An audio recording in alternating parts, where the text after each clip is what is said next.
Hello everybody, my name is Gabe and I'm the guy behind the scenes of Deerfield Unplugged. If you've watched any of our videos recently, you've seen that we did kind of a MTV Unplugged inspired recording called Deerfield Unplugged.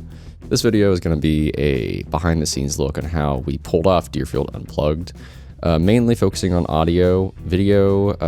I don't consider myself a professional videographer by any means, so a lot of this was just setting up a camera, or picking up a camera rather, and hitting record and just seeing what happened. So if you're into the video portion of this, I'm sorry, this isn't going to be super heavy on video. However, if you're an audio nerd like me, this is the video for you. So without further ado, I got my coffee in hand, got my microphones over here. Let's get into it. So, as you can see here, I put a little Google Slides presentation together, because if I didn't, we'd be here over an hour, and it would just be me rambling. So I'm hoping this will keep the video 15 minutes or under. We'll see. All right, first we're just going to get the video portion of this video out of the way, because there's not a whole lot to talk about here. So the main camera I was using was my Lumix G7. This is a wonderful beginner camera for both video and photography. This is the camera I'm using right now too. Hello. But it's just a solid camera all around. This is the camera we used for all the overhead shots. You'll see there was two different cameras I used during this. Obviously, there's the Lumix G7 and the Sony Handycam. This was the overhead shot, just to capture everyone in the room besides Nolan. Sorry, Nolan, you're on the drums. You're just out of frame, my dude. But the Sony Handycam was supposed to pick up those pieces that were left out, and I was just going to wander around the room with that, which I did. And it turned out pretty good. Before we get into the interface and everything like that, we initially planned for a much more ambitious recording, which is how the majority of this stuff goes.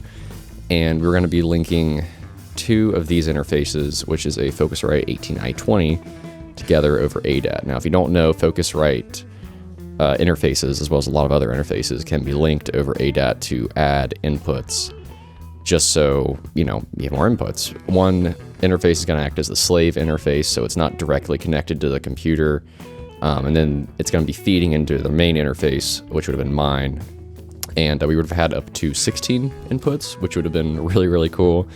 But unfortunately, one of the guys that was supposed to come wasn't able to make it last minute. I get it, life happens. So we were kind of short on gear, which caused us to condense everything kind of heavily.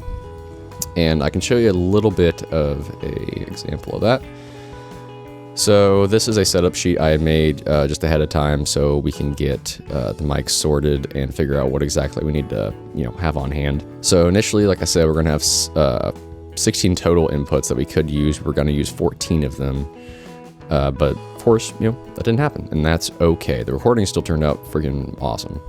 The majority of the first interface, the first 6 channels, was just going to be drums, which if you've recorded drums with multiple mics, you can put 10 to 14 mics on a kit at any given time. That's not out of the ordinary for studio recordings. But the first interface was just going to be pretty much just drums, and then we're going to go on to everything else. This is super nerdy stuff. I'm not going to spend too much time on this, but if you've worked in audio at all, you always got to have a backup plan, because things don't always go to plan, and they didn't, which is fine. So I'd also made a one interface setup as well, and we stuck to this pretty heavily, besides the fact that I didn't use these mics because we didn't have them on hand. I only had one of them. The other guy that was supposed to come had 2 more, and that was gonna kind of pick up the pieces for that, because initially the guitars were gonna be all mic'd instead of line in like DI, but we'll get to that later. All right, real quick, I'm just gonna go over our sources, and then I'll get more into depth on how I mic'd them and everything later. So for drums, when we only had it down to 8 channels, I just did an overhead left and an overhead right, kind of to capture the whole kit. It worked great. I have a couple things I would have done differently, but we'll get into that later. So we had a main vocal, and we had 3 guitars, because you can never have too many guitars, am I right? We had a bass and a one BGV, which is just backing vocals per song, pretty much. So bass. So this is Tyler. Tyler is an awesome person, just like the rest of all these guys, and he won the Tone Award for Best Tone. absolutely 100%. There's no doubt about it. He freaking killed that. And it wasn't just the gear, man. He has the tones in the fingers, you know, unpopular opinion, but his touch and feel and the way he accompanies everyone is just awesome. So I'm gonna stop fluffing his ego. But we just ran a DI straight out of the back of his cab. If I am able to get an answer from him on what bass amp he was using, I'll put it like somewhere in the video right here. But we did just take a DI directly out of his cab into the interface, nothing crazy, and it worked great. It was low noise. Yeah, killer tone, Tyler, so great job on that. All right, moving on to vocals now. We saw a couple interesting things going on in this department. We'd originally had a 58 for Logan to use, but it had a really low output, which is super rare for a 58, I feel like. You know, you can throw those down a flight of stairs and plug them right in and they'll be fine. And everyone has one. Your grandma has one in her kitchen somewhere. Your buddy has one in the bed of his truck. You know, everyone has a 58. And I'd never used a broken one before. And this one was broken, which was like, what? That's crazy. So we just swapped it out for a 57 they had on hand, and it worked great. Logan freaking killed it on vocals, and, you know, it's a 57. It's nothing crazy. It did its job. I wouldn't ask any more of it. It was awesome. Now, we get into a little bit of an interesting department with Jacob here. I had just bought, this was the newest addition to the ever-growing microphone horde. This right here is, I don't know if it's going to focus or not. Doesn't matter. This is the Warm Audio WA19, which is a clone of a very famous microphone made by AKG, and I think Telefunken had a version of it as well. But it's also known as the Beatles mic, because the Beatles recorded a lot with it. They had a bunch of them at Abbey Road. This was a studio workhorse back in the day. It's kind of the 57 or 58 of its day, I feel like. The Beatles used it a lot, you know, for everything. They had vocals. I know they were on Ringo's Toms a lot. I don't know if they mic'd amps with it, but they probably did. These things were all over any live recordings you see of the Beatles, like at Abbey Road or any other studio. They always have these microphones up. And up here is the Warm Audio one that I have right here. This was the first debut of this microphone as far as recording goes for me. It was the newest edition, like I said, and I was very, very impressed. Jacob here is a very dynamic singer. Like, he has like whispery parts and they can get like super loud. And I was worried that it was gonna like clip out this microphone. I was constantly gonna have to adjust the gain every song, but I was pleasantly surprised. I really only messed with the gain, I think, twice during the whole like 2 hours we recorded all this, and it was able to have a huge space of just headroom where it was not clipping like at all. So very impressed. Great job, Warm Audio. Little fun fact, this is the first dynamic mic that Warm Audio has ever cloned, and it's the first Warm Audio mic I've ever bought, so good on you, Warm Audio. Killer mic. All right, now on to my favorite sound source to record, which is drums. There's so many different ways you can mic a drum kit. I mean, even moving a mic inches from one of the skins is gonna like completely change the sound of the kit altogether. And I felt like stereo overheads were the best way to go, just to capture the whole kit. I was like kind of a crossroads, I guess you could say, between stereo miking the drums versus a mono overhead and then sticking one of these Earthworks SR25s on the kick just to get that punchy low end that I knew like stereo overheads weren't going to pick up. But at the end of the day, I decided to go with stereo overheads for the drums, which I'm glad I did. It captured the character of the room and really shaped how the recording sounded. I feel like altogether it brought you like into that room. Like, there were times when I was just soloing the overheads when I was mixing, and you could hear, like, it was when you closed your eyes, it was like you were in the room. I mean, I'm getting all like cheesy here, but like it was kind of really, really cool. So I'm glad I ended up doing that. It really shaped the character of the recording, like I said, and it captured the whole kit.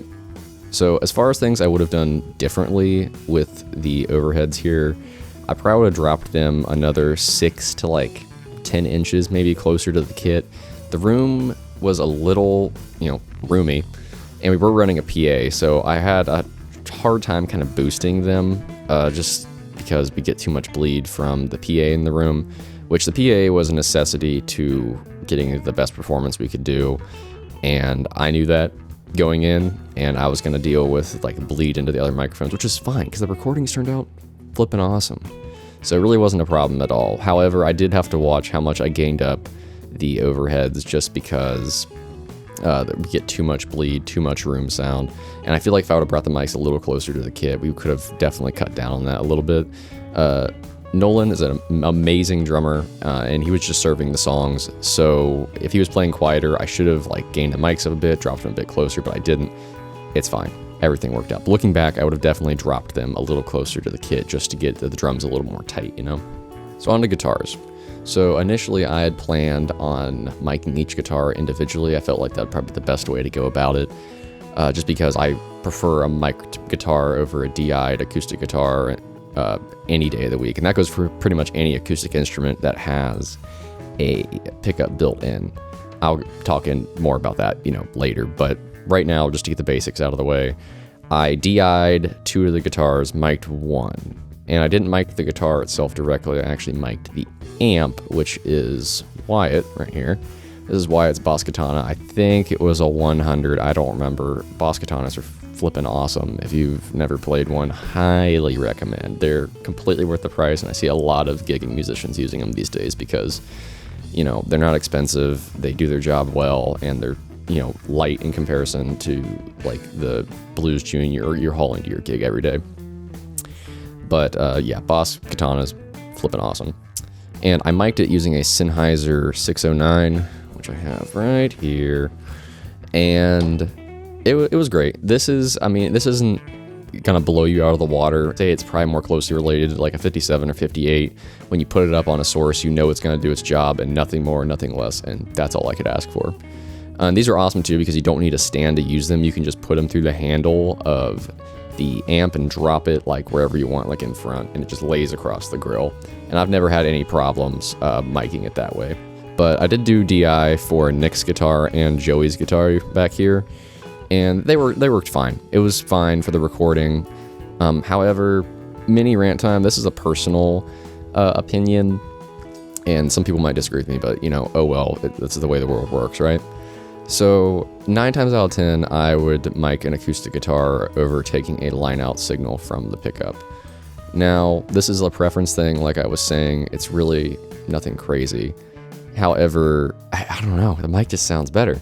I don't care if it's like a cheap mic, like a 58 or 57. If you are able to mic the guitar, do it. Because miking adds a fullness to the recording that you don't get with a pickup most of the time. Even the higher end guitars like Martin's plugged in, like it just does not do it. For live situations, it's awesome because you can just plug and play, and the singer or the guitar player can just walk around the stage and be fine, not have to sit in front of a mic the entire time. But for recording, especially when it's like a singer-songwriter thing where the guitar and the vocals are the main focal point of the recording, just mic the guitar, man. It just kind of sounds so much better. So because of, like I said, the lack of mic stands, I was unable to mic the guitars, which due to the room noise was probably worked in my favor. I really didn't need to mic them, and it made the DI signals work fine. Like it worked for this great. Now, in retrospect, would it have sounded better if I mic'd them? In my opinion, probably, but we'll never know. The recordings turned out great, so I have zero complaints about that. All right, mini rant over. The last thing I kind of wanted to touch on was how we had set up the recording in general. Here's a really goofy picture I drew up after the fact. So right here was kind of like the front door. You walk in, and this is where we had like the vocals and stuff. Your guitar's on the couch over here. Obviously everything's labeled, and if you can read my handwriting, that's awesome. But a pretty simple setup. It was nothing too crazy. Nick was, I feel like, over on the couch at one point, but then he moved over here in front of Nolan, which was fine. It didn't really matter at all. I didn't notice it when I was looking back at the video. I was like, whoa, he moved. That's crazy. But the main thing I want to point out here was the PA positioning. So the PA was in the corner. It's kind of not angled right here, but it was kind of shot out more towards this corner of the room right here, and with both of the vocal mics facing away. I thought I was going to run into problems with the from the drummer's perspective, the left overhead here. I thought it was going to be PA heavy, and you were going to hear a lot of the other instruments like in it, but it didn't. These the Earthworks, which I don't even know if I even talked about. This is the Earthworks SR25. This is what I use to mic the drums at the best drum overheads in the game right now. They're just flipping awesome. But that's what I use to mic the drum kit. All right, thank you everyone for watching. I hope this was interesting, and stay tuned for more Deerfield Unplugged videos. There'll be one probably coming out once a week. So I'm gonna place this video about halfway through the recordings, just like as a little like woohoo behind the scenes little thing. And like I said, hope this was interesting, and I'll see you guys all in the next one.